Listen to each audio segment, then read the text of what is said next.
My name's Miles, and I made over $100,000 in profit my first 10 months selling name brand products on Amazon FBA via online arbitrage. In this video, I'm going to break down 5 keys that help me scale my business fast so you can save tons of time and money and avoid mistakes. The landscape is changing in 2024, and I want to make sure you're fully prepared to start, grow, make your first sales, and be fully prepared for back to school in Q4, which are approaching fast. If you have any questions throughout this video, please let me know down below in the comments. I love helping you guys and answering your questions, and let's get right into the video. When I got started selling on Amazon, I broke all the rules. One of the main rules that I broke when I got started was actually doing a ton of merchant fulfilled. Typically, when you hear about selling on Amazon, you think about selling on Amazon FBA, where you have a big bulk box of products and you ship it off in bulk to the Amazon warehouse, and they handle the rest. Merchant fulfilled is when you ship the products directly to the customer individually, and that's what I did pretty much my first 6 months when I made about $60K in profit. About 99% of that was merchant fulfilled. While I don't recommend only doing merchant fulfilled is a big hack, especially for beginners, for a variety of reasons. Number one is that you can actually sell the product a lot quicker. When you FBA a product, you order it to yourself, and that takes like 3 to 5 days. Then you ship it off to Amazon. Typically, that takes between 1 to 3 weeks to check in. Meanwhile, with merchant fulfilled, you can get that product listed a lot quicker. If that product is FBM friendly, aka there's other FBM sellers getting sales on that, which I'm going to show you how to do in a sec inside my screen. So you can sell the product a lot quicker, and that actually helps you learn quicker, and you can test a lot lighter with merchant fulfilled. So a big thing, if you're a beginner, consider looking into doing some merchant fulfilled on specific products that look like this one. We can see on this product right here, right off the bat in the offer summary, there's currently 9 sellers on this product. 3 of them are FBA and 6 of them are FBM. A really, really important part of Keepa, which if you're new to this, you definitely want to check out my full Keepa and SellerAmp tutorials, is going to be the buy box statistics. That's going to show you how much of the buy box is going to FBM sellers. So if we scroll down right here, all we have to do is hit data and then buy box statistics right here.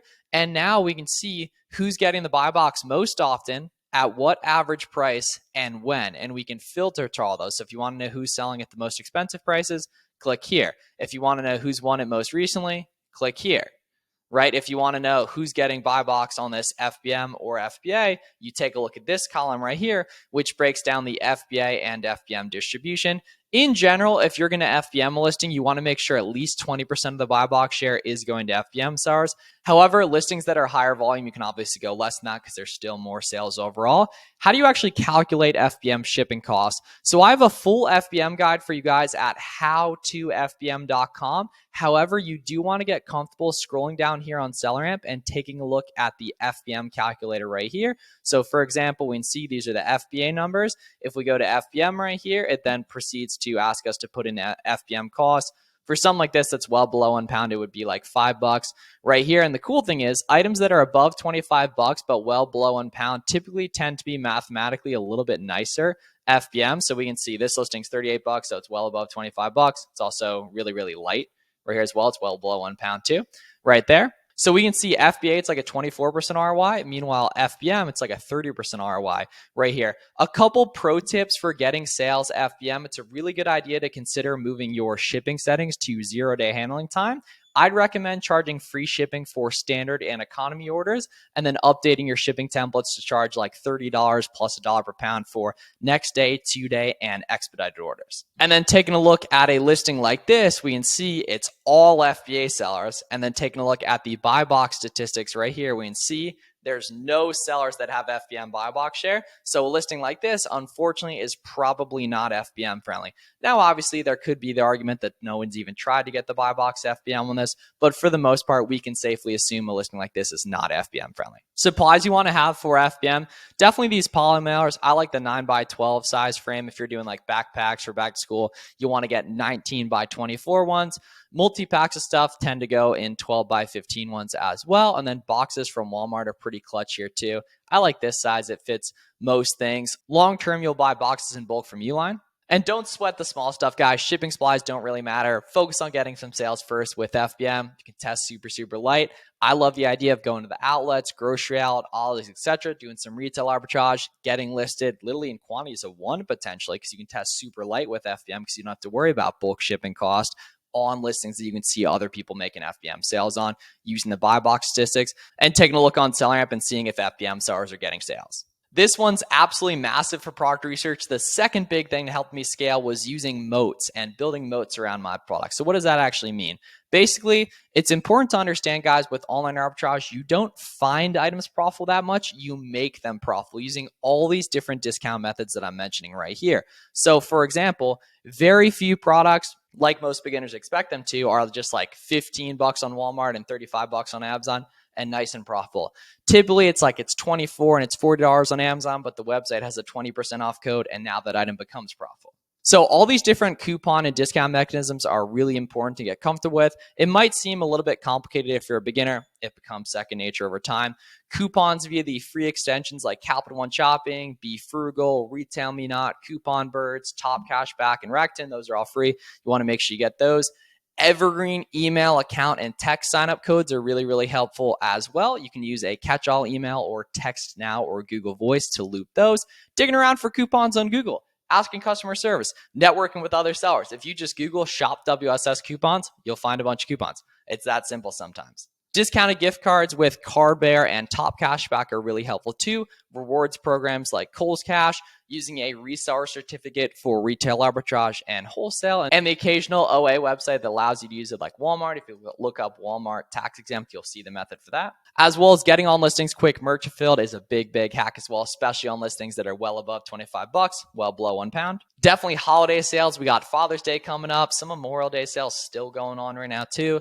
4th of July right after that. July Prime Day right after that. Also look up if your state has a sales tax holiday too. And just in general, stacking these opportunities together as well. Also, keeping good organized Google Sheets, which I'm going to talk about in a sec. Smart repricing, pricing above the buy box price, which is really, really sharp and a great tip as well. And then also using a tax-free prep center too. I'll leave a link down below to this if you guys want it as well for free. This is the really important thing though. You need to know how to actually combine these opportunities, and that comes from building a coupon tracker here. So I recommend having one of these where you detail the different deals and discount mechanisms you find that different websites offer. It's really important to note that every website has some sort of these. Most websites have multiple. You just need to find them, and that's when a lot of products become good. So for example, Dick's Sporting Goods has a 10% email signup coupon. The way I found that was just scrolling to the bottom of the website.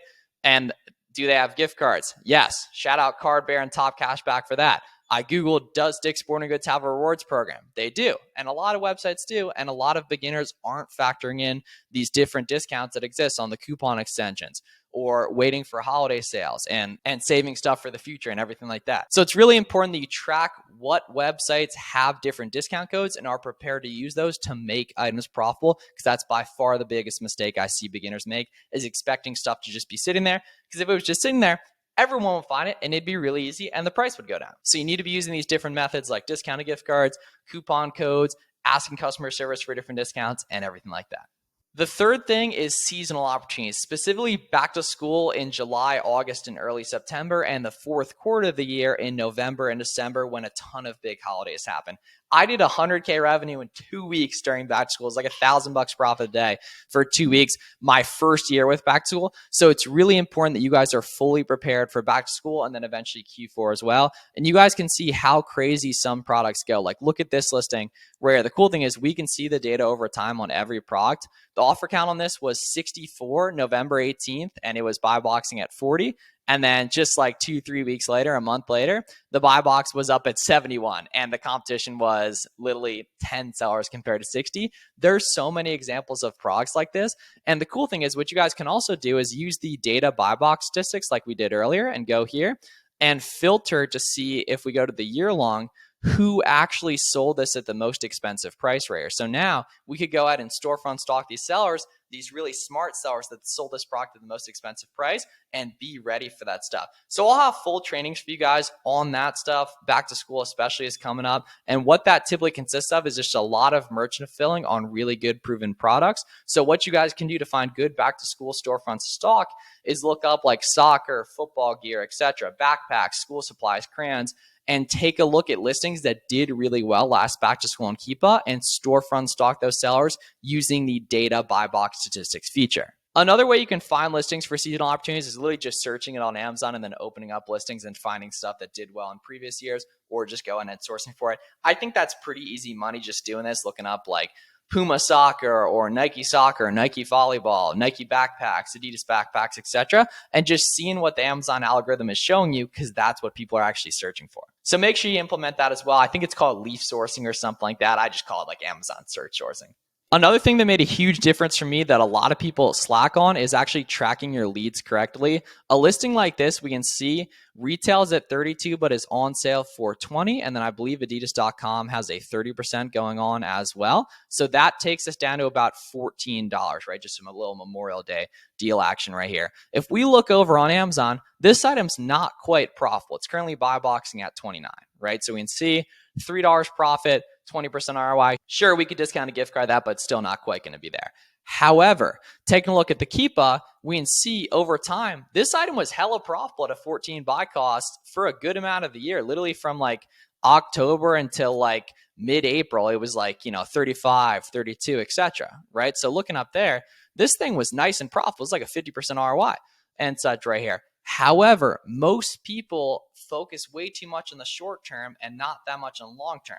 And I'm not saying buy this and hope it goes up. I'm saying utilize the Keepa Alerts tracking feature right here and get notified when this hits 35 again, so that when it hits, if the 4th of July sale hits and it's expensive, you can go ahead and source that item.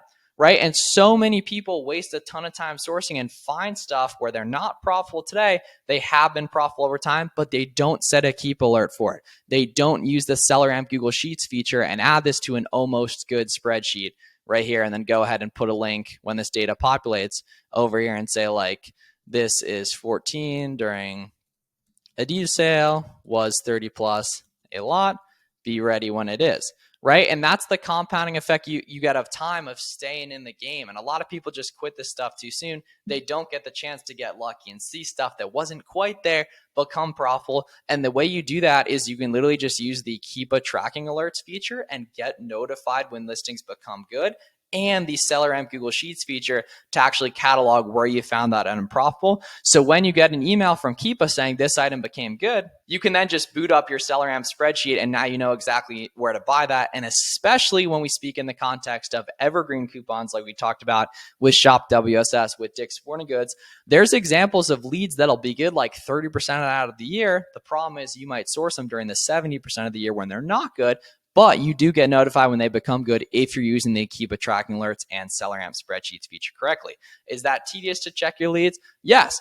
Does a virtual assistant eventually do that for you? Probably. But when you're a new seller, you scrap, claw, and fight your way to 10K a month profit. And the fifth thing is networking and working with other sellers. A couple years ago, like 3 years ago, I was a struggling online business, shiny object syndrome guy, business model hopping, had a little bit of experience selling on Amazon. I was watching a Gary Vee video, and he said, you gotta get to know everyone that follows you, respond to their comments, answer their questions, etc. And I was like, Gary Vee, I'm not just gonna respond to every comment. I'm gonna introduce myself to everyone as well and DM them. So I DM'd this guy right here, Garrett, all out Amazon, love him to death. And we got on a Zoom call that night and started talking about selling on Amazon like crazy. He put me on a ton of game. And then 6 months later, we had both done our first $100,000 months on Amazon and had a ton of fun doing it. And a couple of years later, I was actually in his wedding right here. So this is all the Amazon sellers that were at Garrett's wedding right here. You guys know Fields of Profit, Wi-Fi Astronaut, Pete's Flips, Jimmy FBA, Corey Ganem. I've been able to make lifelong friends selling on Amazon and achieve financial freedom through it. And the interesting thing is that when you have friends in the space, I very rarely see these guys in person, only a couple times a year, if that. A few people in this photo, it was like my second time seeing them in person. But we still talk every day in the group chats and the Discords. And selling on Amazon and online business in general can be incredibly lonely if you do it by yourself. But it can also be really, really fun if you do it with other people. And social media is a great free way to find those people. The key is that most people are afraid to put themselves out there. I've never been the type to do that. I'm very, very active. I'm sharing my story, sharing my journey, sharing the mistakes I'm making. And that attracted people to me, and that brought opportunity to me as well. Well-connected Amazon sellers are getting plugged in on leads left and right. They're sharing tips. They're avoiding mistakes. They're also having a lot more fun. So networking was a huge thing, and I definitely wouldn't have made $100,000 in profit my first 10 months without it. So my biggest piece of advice to you guys is to just start being active in the community and see where it takes you. It costs literally no money and it has infinite upside. And doing the stuff on your own can be very confusing, very boring. Just watching lots of YouTube videos like this, it becomes a lot more interactive when you're around killers in the space having fun with it. And those are 5 things that helped me hit $100,000 in profit my first 10 months selling on Amazon. And if you guys are looking for more direct help with this stuff, especially with back to school and Q4 on the horizon and a ton of holiday sales coming up, now's a perfect time to apply for my one-on-one mentorship program. I'll leave a link down below in the description. A lot of the people you probably follow on social media, should be following a bunch of people on social media that sell on Amazon, not just me, came out of my mentorship program originally. David, he's killing it. He's a great guy on Twitter. Kim, 42K in just her second month. Coda, 50K profit his first year. My boy Hitch, I'm so proud of him as well. And then a bunch of other wins of people we've helped scale up their Amazon business. So if you're interested in that and you're hardworking and serious, highly recommend taking a look at the link down below in the description. If you're interested in sourcing one-on-one with me on Zoom, getting plugged into all my favorite coupon codes, tips, tricks, and strategies, getting all your questions answered fast, and being around a community of other sellers that are crushing the game, consider applying for my coaching program. Hope this video was helpful, guys. If you have any questions, let me know down below. Make sure to subscribe for more, and you can check out my full free course right here and my full ungating tool right here. See you guys in the next one.